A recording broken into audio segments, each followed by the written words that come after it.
قال النبي صلى الله عليه وسلم كان يوم القيامة يوضع للأنبياء منابر ولي منبر ومنبري أقرب إلى العرش من منابرهم. حضور صلی اللہ علیہ وسلم نے فرمایا جب قیامت والا دن ہوگا اس دن کے اندر اللہ تعالیٰ کا عرش بھی ہوگا، ساتھ ساتھ منبر ہوں گے، تخت بچھے ہوئے ہوں گے. اللہ اکبر کبیرہ. سارے انبیاء کے لیے تخت بچھائے جائیں گے، میرے لیے بھی ایک منبر اور ایک تخت ہوگا. لیکن میرا جو منبر ہوگا، وہ جو تخت ہوگا، حال کیا ہوگا؟ وَمِنْبَرِي أَقْرَبُ إِلَى الْعَرْشِ مِنْ مَنَابِرِهِمْ. سارے انبیاء کے منبروں سے زیادہ قریب عرش کے جو ہوگا وہ میرا منبر ہوگا. سارے نبیوں کے تخت جو بچھے ہوئے ہوں گے وہ بھی تو اونچے نبی ہیں، ان کی قدر کے اندر اگر کوئی انسان کمی کا سوچ بھی لے تو انسان کا ایمان ختم ہو جاتا ہے.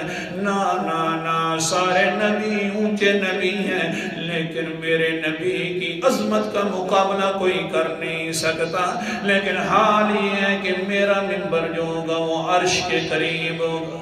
تھوڑا سا تصور کرو، وہ جو مجلس ہوگی ہم دیکھیں گے انشاءاللہ. کہہ دو کیا مزہ ہوگا،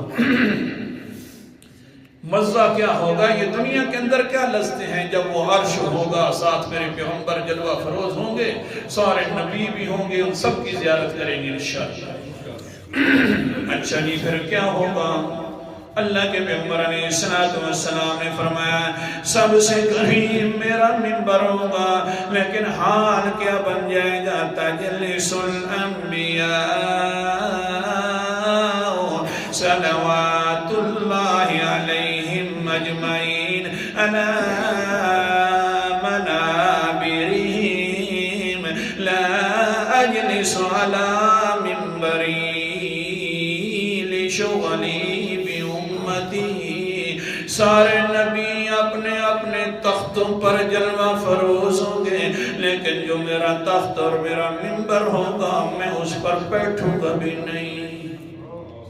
سارے نبی اپنے تختوں پر بیٹھے ہوئے ہیں لیکن میرا حال یہ ہے کہ میں اپنے تخت مقدس کے اوپر نہیں بیٹھوں گا.